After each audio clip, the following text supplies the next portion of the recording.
Bueno, en los primeros años de la monarquía de Carlos I, bueno, una monarquía que realmente al nacionalismo español le enorgullece muchísimo y le hace pues tener unos sueños de grandeza y de orgullo realmente impresionantes. Ocurrió algo asombroso, absolutamente asombroso y con unas repercusiones brutales. Recordarás que en un capítulo anterior te mencioné que a medida que iba produciéndose aquel fenómeno mal llamado de la Reconquista, iban surgiendo ciudades libres en Castilla-León, lo que hoy día se llama pues, la Comunidad de Castilla-León, y parte de Castilla-La Mancha también. Se iba generando una red de ciudades independientes, por decir así, bueno, libres, no estaban controladas por un señor feudal, no dependían del marqués de no sé qué, o del condado de no sé cuántas, o del ducado, no, dependían directamente del rey. Y esto les daba una libertad de acción realmente muy notable, y al mismo tiempo al rey le daban también un poco de contrapeso ante el poder de los nobles, ¿no? Entonces iban creciendo ciudades formidables como Medina del Campo, como Burgos, Segovia, Ávila, Guadalajara, Alcalá de Henares, ciudades que crecían espontáneamente y ciudades que habían salido casi de la nada, ¿no? Fue un fenómeno realmente muy vigoroso, fue el inicio de una burguesía, y estas ciudades eran muy vibrantes en cuanto a comercio, industria, cultura, conocimiento, tenían universidades, tenían gente preparada, gente que estudiaba. Entonces eran algo realmente fuerte y poderoso. Bien, estas ciudades, estamos hablando de los años 1500, ¿no? Es decir, estamos en el esplendor del Renacimiento, cuando pues, en Europa se está generando también esos mismos fenómenos del nacimiento de la burguesía y de una explosión de cultura y de comercio y de industria y de conocimientos y de todo, realmente muy interesante. Y además pues tenemos las ciudades italianas que son repúblicas y que son muy activas y muy creativas, como Génova, Florencia, Venecia, Milán, Pisa, todo esto es realmente fascinante. Y con todo esto en mente, y teniendo en cuenta que el joven rey de España no había causado una extraordinaria impresión en los grandes poderes feudales, y teniendo en cuenta además de que el rey de España, Carlos I, después de haber exprimido las arcas del reino, se había ido a negociar su nombramiento como emperador, pues con todo esto las ciudades hicieron una especie de liga y plantearon una serie de demandas al rey. Unas demandas pues, que en resumidas cuentas pedían menos poder para el rey y los señores feudales y más poder para las ciudades, que las cortes tuvieran mucho más poder y que en ellas estuvieran mucho más representados los burgueses, los de los burgos, los de esas ciudades. Eso es lo que significa, los comerciantes, los pequeños intelectuales, los pequeños industriales, todos estos. Querían meterlo ahí, querían que la toma de decisiones no dependiera solamente de una pequeña élite, de una corte alrededor del rey, sino que fuera algo mucho más, por decirlo así, orgánico, más compartido, más negociado, más dialogado. Estas fueron las proposiciones que hacían la liga de estas ciudades, ¿no? Que luego pasó a llamarse los comuneros de Castilla, los comuneros. Fue un movimiento increíble. Bueno, las propuestas de los comuneros eran estupendas. absolutamente estupendas, adelantadas para su tiempo, modernizadoras. No era una revolución en el sentido de que aquí vamos, no, es decir, se respetaba todo, se respetaba la religión, se respetaba el poder real, se respetaba todo, pero se ponían nuevas reglas para dar un funcionamiento mucho más moderno, mucho más ágil, algo que habría permitido que todas estas ciudades de Castilla-León y de Castilla-La Mancha se convirtieran en verdaderos centros de creación de riqueza y de creación de conocimiento.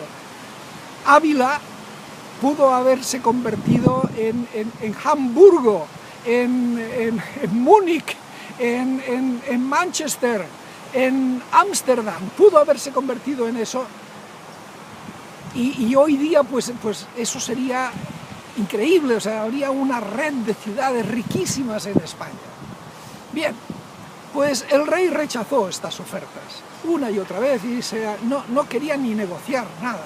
Y los que estaban representándole, los flamencos que estaban en España representando su poder, pues nada, no querían saber nada y todo era una especie como de confrontación, ¿no? Los nobles, por su parte, como estaban enfadados con el rey, no se metían. Decían, yo no quiero saber nada de esto, y se hacían a un lado. Total que el enfrentamiento entre el rey y los comuneros iba creciendo de tamaño. Los comuneros acabaron montando un ejército, acabó habiendo guerra. El rey estuvo a punto de ser destronado, o sea, el rey estuvo a punto de perder su trono en España, a punto. ¿Qué es lo que falló? Pues falló que al final los nobles llegaron a un acuerdo con el rey, obviamente, y sobre todo porque los nobles se dieron cuenta de que todas esas propuestas que estaban haciendo los comuneros a ellos no les beneficiaban en nada, no les iban a dar más poder ni más riquezas, antes al contrario, les iba a significar limitaciones al poder feudal. Por lo tanto, pues hubo una guerra en la que ahora sí los nobles se pusieron del lado del rey y los comuneros perdieron. Bien, si solamente hubieran perdido, pues a lo mejor no hubiera sido tan grave. Lo grave fue que la represión después de eso fue absolutamente brutal, fue monstruosa. Las ciudades, pues como Tordesillas, como muchas de ellas, fueron no ya sometidas, fueron aplastadas, esterilizadas, arruinadas, machacadas, de tal forma que ya nunca jamás, nunca pudieron tener la energía o los arrestos o el coraje para hacer alguna sublevación parecida. Nunca más. En 500 años hasta el día de hoy, esas ciudades quedaron aplastadas y el poder económico y la energía vibrante que tenían anteriormente fue languideciendo hasta el punto que en el siglo XIX pues ciudades como Burgos o como Ávila o como Segovia daba pena verlas, literalmente pena. Ahora ya pues en el siglo XX y XXI algo hay, ¿no? Pero es que date cuenta de que hoy día esas ciudades como Toro podría ser como Liverpool, y no lo es, y Salamanca, y entonces aquello fue un desastre nacional, una auténtica ruina, un desastre, una monstruosidad. Los ingleses están muy orgullosos de la Carta Magna. Ellos creen que ese documento medieval fue el comienzo de su democracia. Y es posible que tuvieran razón. Pero oiga, las propuestas de los comuneros de Castilla le daban mil vueltas a eso. Si aquello hubiera llegado a triunfar, hubiera puesto a España en el vértice, en lo máximo, en lo mejor de la cultura occidental. Hubiera sido algo absolutamente increíble. Hubiera sido algo semejante, no, mucho más que lo que fue 2 siglos y medio después la Revolución Francesa. Y aquello acabó en nada, acabó en un aplastamiento brutal. Nunca más volvió Castilla a levantar la cabeza, y todo fue una decadencia constante, aunque el poder real, oye, cada vez estaba mejor dicho, el poder de los Habsburgo, cada vez más poderosos, ¿eh? Es decir, llegaron a controlar prácticamente casi toda Europa, una cosa increíble, pero España estaba cada vez peor, cada vez más arruinada, cada vez más deprimida, cada vez más triste, cada vez más ignorante.